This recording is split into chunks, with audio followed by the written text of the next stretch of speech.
kalau kita lihat dari perbandingan genotipnya, dari papan Punnett tadi ternyata ada 4 variasi ya. Ada T besar 1, ada T besar T kecil 2, ada T kecil 1. Nah, itu adalah perbandingan genotipnya.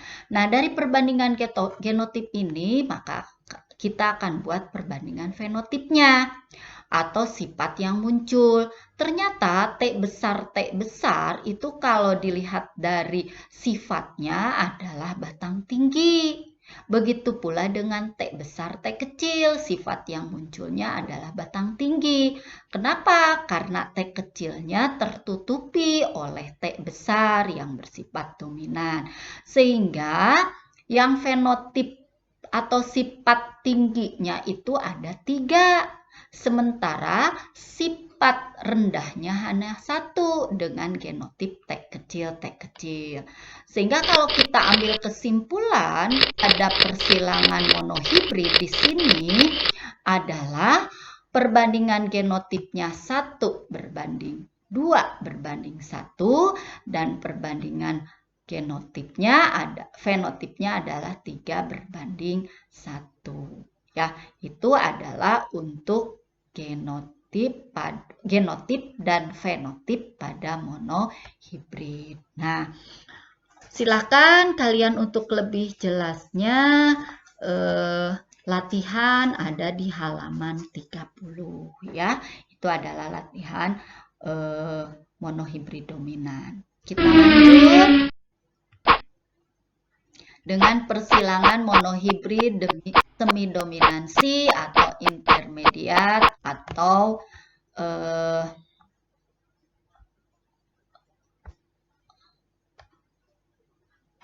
intermediat ya. Nah, pada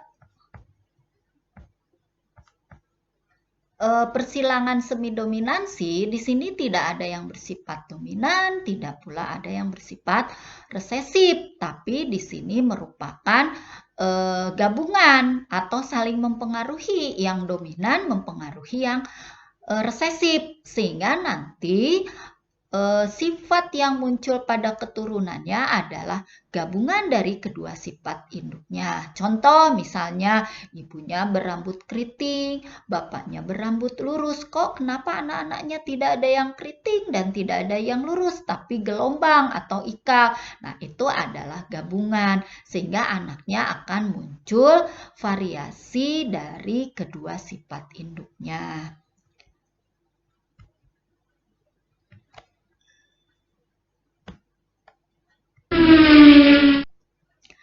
Nah, kita ambil contoh.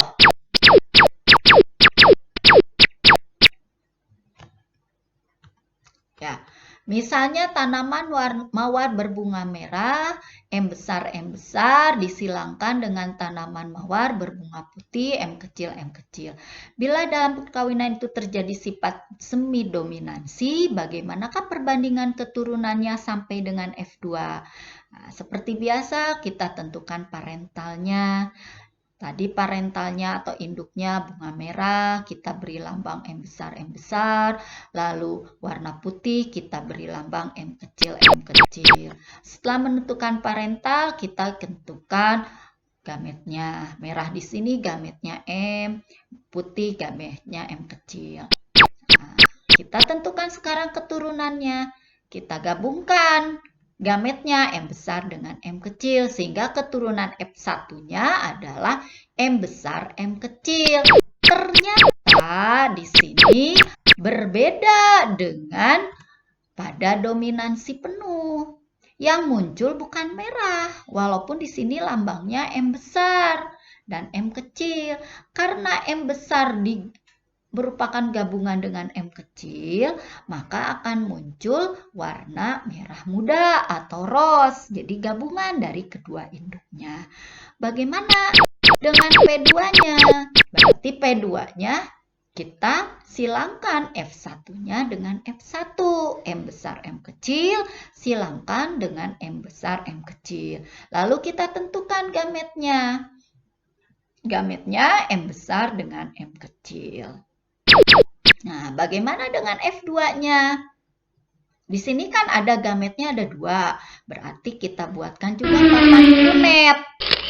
Nah, seperti ini, sama seperti tadi pada dominansi penuh. Hanya saja mungkin kalau pada intermediat atau pada semi dominansi di sini, nah akan muncul fenotipnya warna merah muda.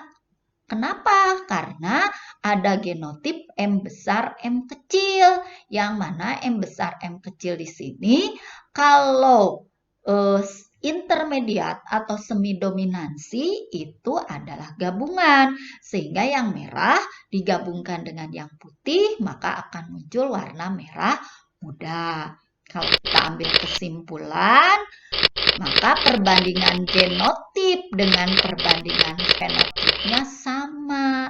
Tidak seperti pada persilangan dominansi penuh. Perbandingan genotipnya 1, 2, 1. Fenotipnya pun 1, 2, 1. Atau kalau kita ingin buatkan prosentasi, berarti genotipnya 25%, 50%, dan 25%. Sehingga pada fenotipnya pun 25% untuk warna merah, 50% untuk warna merah muda, dan 25% untuk warna putih. Jadi akan muncul lebih banyak adalah sifat gabungan antara induk jantan dengan induk betinanya. Bagaimana? Bisa dimengerti anak-anak? Ya, latihannya ada di halaman 31 ya. Silakan kalian kerjakan latihannya.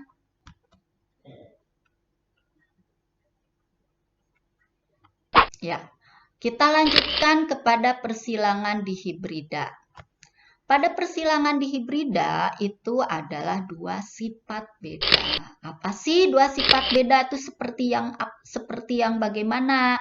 Nah, di sini kita ambil contoh. Sapi bertanduk pendek, satu sifat. Berambut putih, satu sifat. Jadi ada dua sifat beda. Satu sifat tanduk pendek dan yang kedua adalah berambut putih.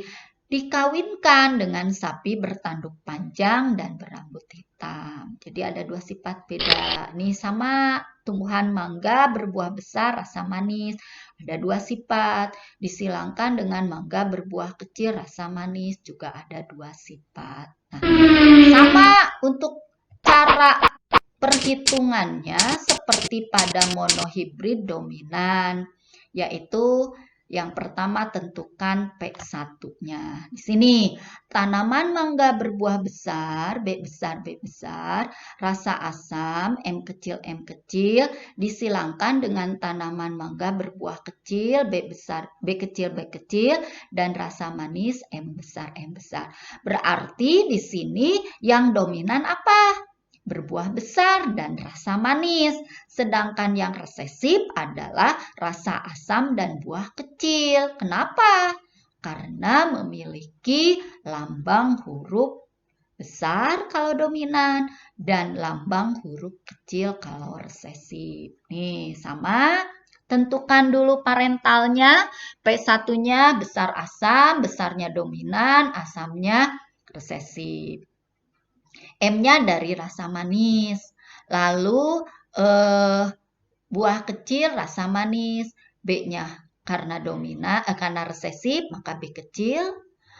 Lalu rasa manis karena dominan maka M besar. Nah, itu lalu kita tentukan gametnya. Nah, berarti gametnya B besar dan M kecil. B kecil dan M besar ya. F1-nya tinggal disilangkan. B besar dengan B kecil, M besar dengan M kecil. Karena di sini ya huruf B-nya itu adalah dominan, maka akan muncul rasa besar dan buah manis ya. Ini. Bagaimana sekarang F2-nya? Tentukan P2-nya. Nih,